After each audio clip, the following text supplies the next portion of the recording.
E ontem foi o Dia Mundial do Coração, estamos no Setembro Vermelho, mês dedicado à prevenção e a tratamentos cardiológicos. Mas você sabia que esse cuidado deve começar pela boca? Estudos indicam que cerca de 45% das doenças cardíacas e 36% das mortes por problemas do coração têm origem dentária. Para falar mais sobre isso, estamos recebendo especialista em cirurgia, traumatologia bucomaxilofacial, Dr. Rodrigo Gadotti. Olá, doutor, seja bem-vindo, obrigado pela sua presença. Olá, Marcelo, tudo bem?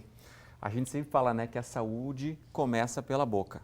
Pois é, e na verdade esse tema que foi aquele que foi sugerido, eu achei muito interessante, até porque realmente a gente sabe que muitos dos problemas iniciam na boca, né? E eles acabam tendo uma interferência sistêmica muito grande, ou seja, no corpo inteiro do paciente.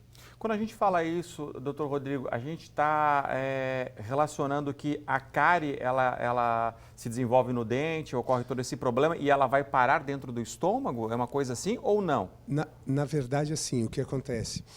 Quando você está com algum processo infeccioso inflamatório em qualquer parte do corpo, ele pode ir para a corrente sanguínea e muitas vezes ele vai. E a cavidade bucal, por ser imensamente vascularizada, irrigada, drenada por vários tipos de vaso, essa contaminação, essa infecção acaba indo para a corrente sanguínea e muitas vezes se alojando em problemas cardíacos que o paciente já possui. E não necessariamente ele vai causar, ou seja, o paciente já tem uma predisposição, já tem um problema anterior cardíaco, vai agravar. Aonde vai estar agravando.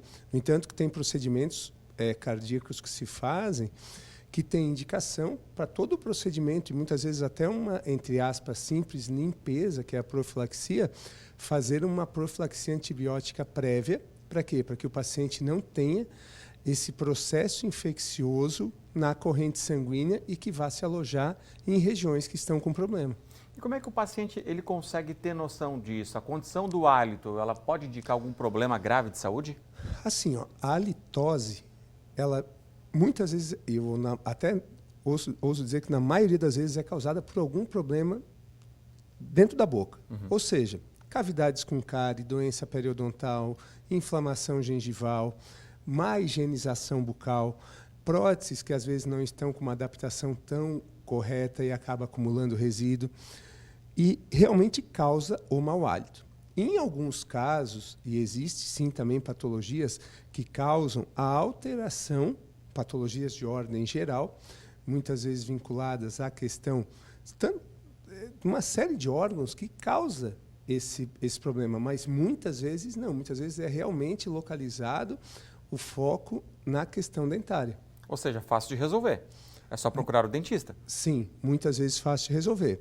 Automaticamente, existem sim pacientes que têm halitose, e falando no mundo de pacientes de halitose que tem uma condição de higiene satisfatória, ausência de cárie, ausência de doença periodontal, algumas vezes está vinculada à via respiratória, né? Que muitas vezes o otorrino acaba fazendo diagnóstico, seja na região das amígdalas, seja em outras regiões do trato aéreo.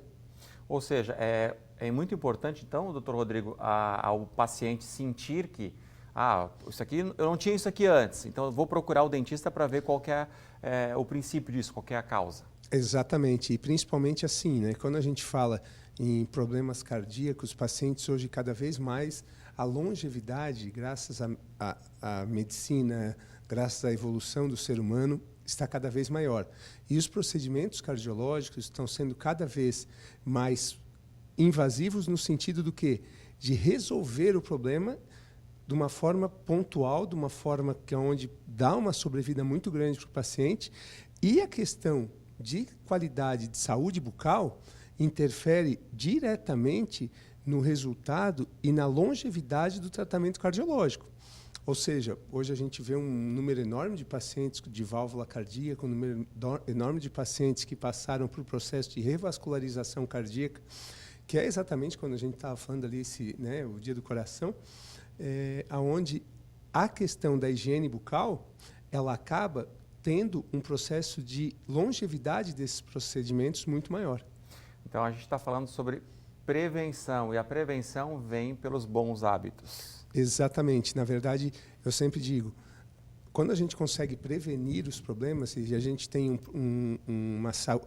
Isso até é uma coisa, Marcelo, que está nos chamando a atenção, porque há uns 10 anos atrás tinha-se muita informação em relação à parte de fio dental, escova, hábitos de higiene e tudo mais.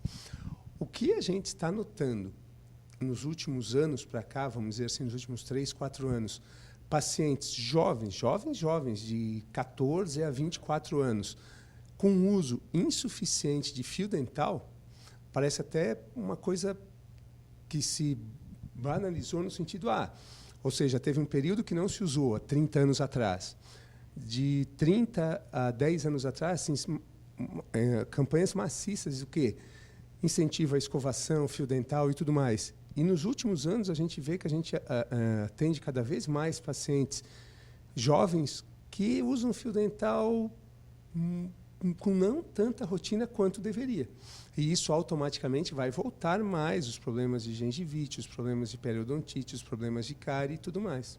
Porque a gente está falando que, eu lembro na escola, o pessoal ia lá e ensinava, olha, o flúor é isso aqui, você tem que usar, né? E a gente acredita que, né, os pais ensinam os filhos, né? Mas talvez a gente precise de uma campanha explicando o básico, né? Exatamente. Eu sempre digo assim, né, que às vezes, entre aspas, o feijão com arroz bem feito... Resolve. E eu acho que esse feijão com arroz que a gente fala do fio dental, escova, higienização 3 vezes por dia, ou logo depois conseguir se alimentar, conseguir higienizar, são coisas que são óbvias, mas o óbvio tem que ser dito e reforçado. Porque eu noto isso bem claramente, né, na clínica inteira, a gente nota isso, essa desinformação que está acontecendo. E principalmente o uso de flúor, né? O paciente muitas vezes achando que o fluoreto de sódio, por questões... Que é um enxaguante bucal? Que é um enxaguante bucal com flúor. O flúor faz mal para isso, ou faz mal para aquilo. O flúor livrou uma série de problemas, melhorou muito a qualidade de vida das pessoas, assim como a gente estava falando algumas semanas atrás da vacina. Sim. Né? Nem imagina o resto tudo. Então, é aquela coisa, né? Importante sempre ter os bons hábitos de saúde e visitar o dentista. Exatamente. A prevenção, na verdade, é o mandatório na sobrevida de tudo. Dr. Rodrigo, muito obrigado pela sua participação aqui dentro do Jornal Regional, trazendo informações importantes para os telespectadores. Muito obrigado, Marcelo.